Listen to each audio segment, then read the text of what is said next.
KCN में आपका स्वागत है। मैं किंग हमीद। ಧಿಕ್ಕಾರ ಧಿಕ್ಕಾರ ಬಿಜೆಪಿಗೆ ಧಿಕ್ಕಾರ ಬೇಕೇ ಬೇಕು ನ್ಯಾಯ ಬೇಕು ಬೇಕೇ ಬೇಕು ನ್ಯಾಯ ಬೇಕು ಬೇಕೇ ಬೇಕು ತೊಲಗಲಿ ಬಿಜೆಪಿ ತೊಲಗಲಿ ತೊಲಗಲಿ ತೊಲಗಲಿ ಬಿಜೆಪಿ ತೊಲಗಲಿ ಭ್ರಷ್ಟ ಮೋದಿ ಸರ್ಕಾರಕ್ಕೆ ಧಿಕ್ಕಾರ ಧಿಕ್ಕಾರ ಭ್ರಷ್ಟ ಮೋದಿ ಸರ್ಕಾರಕ್ಕೆ ಧಿಕ್ಕಾರ ಧಿಕ್ಕಾರ ಬೆಲೆ ಏರಿಕೆ ಮಾಡ್ತಿರೋ ಬಿಜೆಪಿ ಸರ್ಕಾರಕ್ಕೆ ಧಿಕ್ಕಾರ ಧಿಕ್ಕಾರ ಧಿಕ್ಕಾರ ಧಿಕ್ಕಾರ ಬಿಜೆಪಿಗೆ ಧಿಕ್ಕಾರ ಬಿಜೆಪಿ ಸರ್ಕಾರಕ್ಕೆ ಧಿಕ್ಕಾರ ಧಿಕ್ಕಾರ ಎಲ್ಲಿವರೆಗೂ ಹೋರಾಟ ಎಲ್ಲಿವರೆಗೂ ಹೋರಾಟ ಏನಕ್ಕಾಗಿ ಹೋರಾಟ ನ್ಯಾಯಕ್ಕಾಗಿ ಹೋರಾಟ ಧಿಕ್ಕಾರ ಧಿಕ್ಕಾರ ಬಿಜೆಪಿಗೆ ಧಿಕ್ಕಾರ ಭ್ರಷ್ಟ ಬಿಜೆಪಿ ಸರ್ಕಾರಕ್ಕೆ ಧಿಕ್ಕಾರ ಧಿಕ್ಕಾರ ಬಡವರ KMF ಅಲ್ಲಿ ಹಾಲಿನ ಬೆಲೆ ಜಾಸ್ತಿ ಆಗಿರೋದು ಅದು ಡೈರೆಕ್ಟ್ಲಿ ಪ್ರಾಫಿಟ್ ಹೋಗ್ತಾ ಇರೋದು ರೈತರಿಗೆ.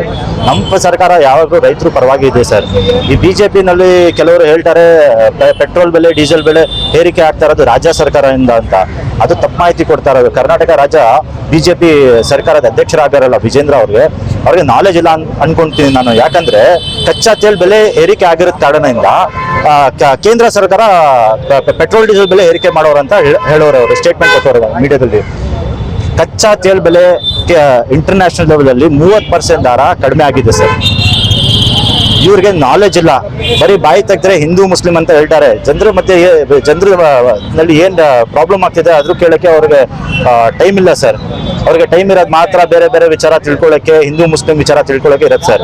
ಈಗ ಏನ್ ನಾವು ಒಂದು ಬ್ಯಾಂಕ್ ಸೆಂಟ್ರಲ್ ಗೌರ್ಮೆಂಟ್ ಇಂದ ಫ್ಯೂಲ್ ಲೋನ್ ಸೆಂಟರ್ ಅಂತ ಬ್ಯಾಂಕ್ ಓಪನ್ ಮಾಡೋರೆ. ಈ ಬ್ಯಾಂಕ್ ಮೂಲಕ ಲೋನ್ ಕೊಡ್ತಾರೆ ಕೇಂದ್ರ ಸರ್ಕಾರ. RBI ಗೈಡೆನ್ಸ್ ಏನೈತೆ ಅಂದ್ರೆ ಈ ಲೋನ್ ತಗೋಬೇಕಂದ್ರೆ ಕೊಲಾಟ್ರಲ್ ಕಿಡ್ನಿ ಇಡ್ಬೇಕಂತೆ. ಟ್ಯಾಕ್ಸ್ ಅನ್ನ ಜನರ ಹತ್ರ ಕಟ್ಸ್ಕೊಂಡು ಎಲ್ಲ ಶ್ರೀಮಂತರಿಗೆ ಉದ್ಧಾರ ಮಾಡ್ತವ್ರೆ. ಉದ್ಧಾರ ಮಾಡಿ ಈಗ ಜನರ ಕಿಡ್ನಿ ಮೇಲೆ ಕಣ್ಮೇಲೆ ಅವ್ರಿಗೆ ಕಣ್ಣು ಹಾಕೋರೆ ಸರ್ ಅವರು. ಈಗ ತಿಳ್ಕೊಳ್ಳಿ ಒಂದ್ ಮಾತು, ಈ ದೇಶವನ್ನ ಆಳ್ತಾ ಇರೋದು 4 ಜನ ಸರ್. 4 ಗುಜರಾತಿ ಜನ, 2 ಕೇಂದ್ರ ಪಾಲಿಟಿಷಿಯನ್ಸ್, 2 ಬಂದ್ಬಿಟ್ಟು ಬಿಸ್ನೆಸ್ ಮ್ಯಾನ್ ಸರ್. ಆ ಪಾಲಿಟಿಷಿಯನ್ 2 ಯಾರಂದ್ರೆ the great liar of India Narendra Modi ಮತ್ತು ತಡೀಪಾರ್ ಅಮಿತ್ ಶಾ. ಬಿಸ್ನೆಸ್ ಮ್ಯಾನ್ ಮಂದಿ ಅದಾನಿ ಮತ್ತು ಅಂಬಾನಿ. ಇವ್ರು ಡೈರೆಕ್ಟ್ಲಿ ಸರ್ಕಾರದಿಂದ ಟ್ಯಾಕ್ಸ್ ಕಲೆಕ್ಟ್ ಮಾಡಿ ಇಂಡೈರೆಕ್ಟ್ಲಿ ಅವ್ರಿಗೆ ಲಾಭ ಪಡೆಯೋ ಕೆಲಸ ಮಾಡ್ತವ್ರೆ ಸರ್. ಈ ಪಕ್ಷದ ಬಗ್ಗೆ ನಾನು ಏನ್ ಹೇಳಕ್ ಇಷ್ಟಪಡ್ತೀನಿ ಇದಲ್ಲಿ, ಈ ಪಕ್ಷದಲ್ಲಿ ಇರೋದು ಎಲ್ಲ ಅನ್ಭಕ್ತುಗಳು. ಈ ಪಕ್ಷದ ನಾಯಕರು ಕೂಡ ಅಂದ್ರೂನೆ ಸರಿನಾ. ಬ್ಲೈಂಡ್ ಲೀಡಿಂಗ್ಗೆ ಅನದರ್ ಬ್ಲೈಂಡ್ ಅಂತ ಇಂಗ್ಲಿಷ್ ಅಲ್ಲಿ ಹೇಳ್ತಾರೆ. ಆ ತರ ಇವರು ಮಾಡಕ್ಕೆ ಹೊರಟವ್ರೆ ಸರ್. ಅಲ್ಲ, ಈಗ 4 ರೂಪಾಯಿ ಹಾಲಿನ ದರ ಹೆಚ್ಚಳ ಮಾಡೋದು ರೈತರಿಗೆ ತಲುಪ್ತಾ ಇಲ್ಲ, ಅದು ಗ್ಯಾರಂಟಿ ಯೋಜನೆಗಳಿಗೆ ಬಳಸ್ಕೊತವ್ರೆ ಅನ್ನೋದು ಕೂಡ ಬಿಜೆಪಿ ಅವರ ಆರೋಪ ಸರ್. 2,000 ರೂಪಾಯಿ ಮಹಿಳೆಯರಿಗೆ ಕೊಡ್ತಾ ಇದೀವಿ, ಬಸ್ ಫ್ರೀ ಆಗಿ ಮಾಡಿದೀವಿ, ಯುವಕರಿಗೆ ಯುವ ನಿಧಿ ಅಂತ ಮಾಡಿದೀವಿ ಸರ್. ಯಾರ್ಯಾರ ಹತ್ರ ಜಾಬ್ ಇಲ್ಲ ಅವ್ರಿಗೆ ಡೈರೆಕ್ಟ್ ಆಗಿ ಅವ್ರಿಗೆನ ತಲುಪ್ತಾ ಐತೆ. ಇವರು 15 ಲಕ್ಷ ರೂಪಾಯಿ ಪ್ರತಿಯೊಂದು ಅಕೌಂಟ್ಗೆ ಹಾಕ್ತೀನಿ ಅಂತ ಹೇಳಿದ್ರು. ಎಷ್ಟು ವರ್ಷ ಆಯ್ತು ಸರ್ ಇವ್ರು ಹೇಳಿ ಮಾತು? ಇನ್ನೂವರೆಗೂ ಯಾರಿಗೂ ತಲುಪಿಲ್ಲ ಸರ್.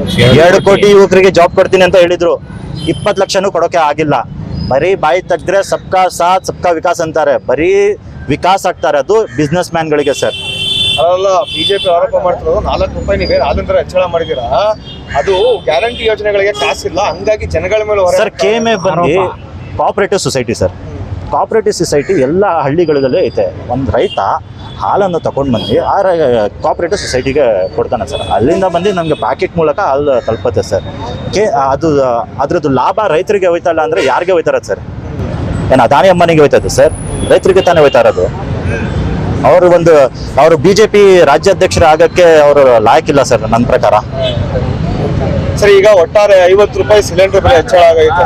ಏನ್ ಮುಂದಿನ ನಡೆಯಾಗಿ ಬರೀ ಪ್ರೊಫೆಷನಲ್ ಮಾತ್ರ ನಾನು ಜನರಿಗೆ ಹತ್ರ ಮನವಿ ಏನು ಮಾಡ್ತೀನಿ ಅಂದರೆ, ಇಂಥ ಸರ್ಕಾರಕ್ಕೆ ನಮ್ಮಕ್ಕೆ ಹೋಗಬೇಡಿ. ಏನು 3-4 ವರ್ಷದಲ್ಲಿ ಚುನಾವಣೆ ಐತೆ, ಆ ಚುನಾವಣೆಯಲ್ಲಿ ತಕ್ಕ ಉತ್ತರವನ್ನು ಕೊಟ್ಟು BJPಗೆ ಮನೆ ಕಳಿಸೋ ಕೆಲಸ ನಾವು ಮಾಡ್ತೀವಿ ಸರ್.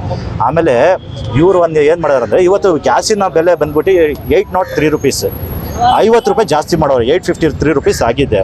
ಆಮೇಲೆ 2016ನಲ್ಲಿ ನರೇಂದ್ರ ಮೋದಿ ಅವರು ಮೇ 2016ನಲ್ಲಿ ಉತ್ತರ ಪ್ರದೇಶದಲ್ಲಿ ಒಂದು ಸ್ಕೀಮ್ ಲಾಂಚ್ ಮಾಡಿದರು, ಪ್ರಧಾನ ಮಂತ್ರಿ ಉಜ್ವಲ್ ಯೋಜನಾ ಅಂತ. ಅದೇನಂದ್ರೆ BPL ಕಾರ್ಡ್ ಮಹಿಳೆಯರಿಗೆ 503 ರೂಪೀಸ್ಗೆ ನಾವು ಸಬ್ಸಿಡಿ ಮೇಲೆ ಗ್ಯಾಸ್ ಸಿಲಿಂಡರ್ ಕೊಡ್ತೀವಿ ಅಂತ. ಅದು 503 ರೂಪೀಸ್ಗೆ ಕೊಡ್ತಾ ಇದ್ರು. ಈಗ ಬೆಲೆ 553 ಆಗಿದೆ. 2014ನಲ್ಲಿ ನಮ್ಮ ಕಾಂಗ್ರೆಸ್ UPA ಸರ್ಕಾರ ಇರುವಾಗ ದಿಲ್ಲಿನಲ್ಲಿ ಗ್ಯಾಸಿನ ಬೆಲೆ ಇದ್ದಿದ್ದು 410 ರೂಪೀಸ್ 50 ಪೈಸಾ ಇದ್ದಿತ್ತು ಸರ್. ಆದ್ರೆ ನಾನು ಜನರಲ್ಲಿ ಮನವಿ ಮಾಡ್ಕೋತೀನಿ, ಇಂಥ ಒಂದು ಸರ್ಕಾರಕ್ಕೆ ವಿಶ್ವಾಸ ಮಾಡಿ ನೀವು ಇವ್ರ ಮೇಲೆ ವಿಶ್ವಾಸ ಮಾಡಕ್ ಹೋಗ್ಬೇಡಿ ಅಂತ ನಾನು ಹೇಳ್ತೀನಿ ಸರ್. ನನ್ನ ಹೆಸರು ನೌಫಿಲ್ ಅಹಮದ್ ಸರ್, ನಾನು Mysuru city youth Congress vice president ಆಗಿದ್ದೀನಿ ಸರ್. Thank you. ನಮಸ್ಕಾರ, ನನ್ನ ಹೆಸರು ಸೈಯದ್ ಸಕ್ಲೇನ್ ಅಂತ. ನಾನು ಅಜೀಜ್ ಸೇಠ್ ಬ್ಲಾಕ್ ಪ್ರೆಸಿಡೆಂಟ್ ಆಗಿದ್ದೀನಿ. ಈ ಬಾರಿ ಎಲೆಕ್ಷನ್ ಅಲ್ಲಿ ಚುನಾಯಿತ ಅಧ್ಯಕ್ಷ ನಾನು. ಇವತ್ತು ನಾವು ಎಲ್ಲ ನಮ್ಮ ಯೂತ್ ಕಾಂಗ್ರೆಸ್ ಸ್ನೇಹಿತರು ಇವತ್ತು ಪ್ರೊಟೆಸ್ಟ್ ಏನು ಹಮ್ಮಿಕೊಂಡಿದ್ವಿ. ನಾವು BJP ವಿರುದ್ಧ, ಕೇಂದ್ರ ಸರ್ಕಾರದ ವಿರುದ್ಧ ಇವತ್ತು ಪ್ರೊಟೆಸ್ಟ್ ಮಾಡ್ತಾ ಇದ್ದೀವಿ. ಯಾತಕ್ಕೋಸ್ಕರ ಅಂದರೆ 50 ರೂಪಾಯಿ ಗ್ಯಾಸ್ ಬೆಲೆ ಹೆಚ್ಚಳ ಮಾಡೋರೆ. LPG ನಮ್ಮ ಸರ್ಕಾರ ಇದ್ದಾಗ, UPA ಸರ್ಕಾರ ಇದ್ದಾಗ ನಾವು ಡೊಮೆಸ್ಟಿಕ್ ಸಿಲಿಂಡರ್ನ 510 ರೂಪಾಯಿ ಕೊಡ್ತಾ ಇದ್ವಿ. ಆದರೆ ಇವರು ಅದನ್ನೇ 570 ರೂಪಾಯಿಗೆ ಡೊಮೆಸ್ಟಿಕ್ ಮಾಡಿ, ಮತ್ತೆ ಕ್ರೂಡ್ ಆಯಿಲು ಕಡಿಮೆ ಇದ್ರೂ ಹೆಚ್ಚಳ ಮಾಡಿ, ನಮ್ಮ ಬಡವರಿಗೆ ಏನು ದಿನನಿತ್ಯ ಸಾಮಗ್ರಿಗೆ 50 ರೂಪಾಯಿ ಒಂದು ದಿನದಲ್ಲಿ ಅವರು ಖರ್ಚು ವೆಚ್ಚಾಗಿ ಮಾಡ್ಕೊಂಡು ಒಂದು ದಿನ ನಡೆಸ್ಕೊಂಡು ಹೋಗೋ ಪರಿಸ್ಥಿತಿಲಿ ಅದೇ 50 ರೂಪಾಯಿನ ಅವರು ಕಿತ್ತಿ ತಗೊಂಡು ನಮ್ಮ ಸರ್ಕಾರ ಏನು ಗ್ಯಾರಂಟಿ ಇಲ್ಲಿ ಕೊಡ್ತಾ ಇದೆ 2000 ರೂಪಾಯಿ, ಅದರಲ್ಲಿ ಪರ್ಯಾಯವಾಗಿ ಹೇಗೆ ತಕ್ಕೋಬೇಕು, ಹೇಗೆ ಕಿತ್ಕೋಬೇಕು ಆ ಪ್ಲಾನ್ ಮಾಡ್ಬಿಟ್ಟು ಕೇಂದ್ರ ಸರ್ಕಾರದವ್ರು ಏನು ಮಾಡ್ತಾವ್ರೆ ಅಂದರೆ ಬೆಲೆ ಏರಿಕೆ ಮಾಡ್ತಾವ್ರೆ. ಪೆಟ್ರೋಲ್ ಮೇಲೆ 2 ರೂಪಾಯಿ ಮಾಡೋರೆ, ಡೀಸೆಲ್ ಮೇಲೆ 2 ರೂಪಾಯಿ ಮಾಡೋರೆ, ಅದೇ ರೀತಿ ಗ್ಯಾಸ್ ಮೇಲೆ 50 ರೂಪಾಯಿ ಮಾಡೋರೆ. ಉಜ್ವಲ ಯೋಜನೆ ಅಂತ ಮಾಡೋರೆ. ಉಜ್ವಲ ಯೋಜನೆಯಲ್ಲಿ 510 ರೂಪಾಯಿಗೆ ಮಾಡ್ತಿದ್ರು, ಇವಾಗ ಅದನ್ನೇ 570 ಕೊಡ್ತವ್ರೆ. ಅದು ಖಂಡನೀಯ. 50 ರೂಪಾಯಿ ಜಾಸ್ತಿ ಮಾಡಿದ್ರೆ ಬಡವರಿಗೆ ನೇರವಾಗಿ ಅದು ಹೊಡೆತ ಬೀಳುತ್ತೆ. ಅವರು ದಿನನಿತ್ಯ ಕೂಲಿ ಕೆಲ್ಸಕ್ಕೆ ಹೋದ್ರೆ 250-300 ರೂಪಾಯಿ ಈ ಥರ ದುಡಿಯೋರು. ಎಕ್ದಮ್ ಅವ್ರ ಹತ್ರ 50 ರೂಪಾಯಿ ಕಿತ್ಕೊಬಿಟ್ರೆ ಅದು ಸರಿ ಬರಲ್ಲ. ನಮ್ಮ ಅನಿಸಿಕೆ ಏನಂದರೆ ಕಡಿಮೆ ಮಾಡಬೇಕು, ಬೆಲೆ ಏರಿಕೆ ಮಾಡಬಾರ್ದು, ತೊಂದರೆ ಕೊಡಬಾರ್ದು ಬಡವರಿಗೆ. ಅವ್ರಿಗೆ ಅನುಕೂಲವಾಗಿ ಇರೋ ಪರ್ಯಾಯ ಏನು ಬೇಕೋ ಅದು ಮಾಡಬೇಕು. ಇದು ಅವರು ಹಿಂದೂ ಮುಸ್ಲಿಂ ಮಾಡ್ಕೊಂಡು ಜಾತಿ ವಿಷ ಬೀಜ ಹಾಕ್ಬಿಟ್ಟು ರಾಜಕೀಯಗೋಸ್ಕರ ಅವ್ರು ಮಾಡೋದು ಇದು ತಪ್ಪು. ಇವರು ನೇರವಾಗಿ ನಾನು ಏನು ಹೇಳಕ್ಕೆ ಇಷ್ಟಪಡ್ತೀನಿ ಅಂದರೆ, ಇವರು ಬಡವರ ವಿರುದ್ಧ, ಇವರು ಬಡವರಿಗೋಸ್ಕರ ಅಲ್ಲ. ಇವ್ರದ್ದು ಏನಿದ್ರು ಇವ್ರದ್ದು ಅದಾನಿ ಅಂಬಾನಿ ಇವ್ರುಗಳನ್ನ ಇವರು ದೊಡ್ಡ ಮಟ್ಟಕ್ಕೆ ತಗೊಂಡು ಹೋಗ್ಬೇಕು. ದುಡ್ಡಿರೋರನ್ನ ದುಡ್ಡು ಮಾಡ್ಬೇಕು. ಇವರು ಬಡವರು ಯಾವತ್ತೂ ಬೆಳಿಬಾರ್ದು. ಇವ್ರಿಗೆ ಬಡವರು ಎಲ್ಲಿರ್ತಾರೋ ಅಲ್ಲೇ ಬಿಲೋ ಪಾವರ್ಟಿ ಲೈನಲ್ಲೇ ಸಾಯ್ಬೇಕು, ಅಲ್ಲೇ ಇರಬೇಕು. ಇಷ್ಟ ನನ್ನ ಮಾತು ಹೇಳಿ ಮುಗಿಸ್ತೀನಿ.